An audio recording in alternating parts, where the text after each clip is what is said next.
We could have had Dishonored 3. And the worst part is, it would have had multiplayer as well.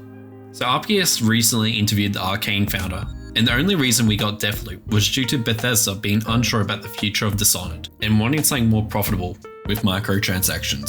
So if you haven't played Dishonored before, it's a semi-open world action series and essentially you play as Corvo, who is a bodyguard to the Empress and are forced into the position of becoming an assassin and seek revenge on those who conspired against you.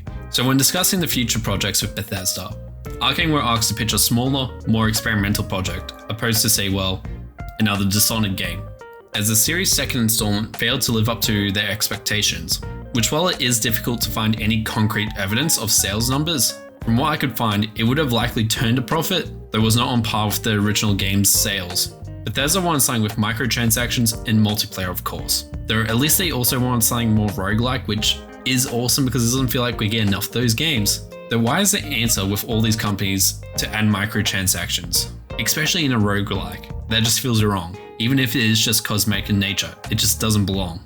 Anyway, that's how we ended up with Deathloop, which I love this game, but I just can't help feel like it would have been so much cooler to be set somewhere on Black Reef, where you're getting hunted down by another assassin or something like that.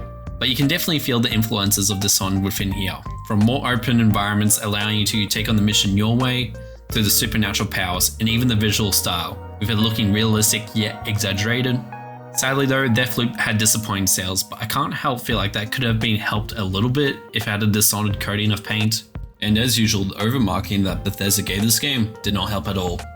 While I am glad we got Deathloop and Dishonored 2 as well as the expansions did close everything, just one more game in the series, even similar to Deathloop, could have been a great conclusion, as the two games alone just don't quite feel like enough. And I get Bethesda was hesitant, but if Dishonored 2 wasn't so buggy on launch, I feel like it could have sold a bit better at the end of the day, but maybe there's just not a large enough market for this sort of title. I guess we'll see, as Arkane has stated they might revisit this series in the future, I guess we'll see. And as always, good luck, have fun.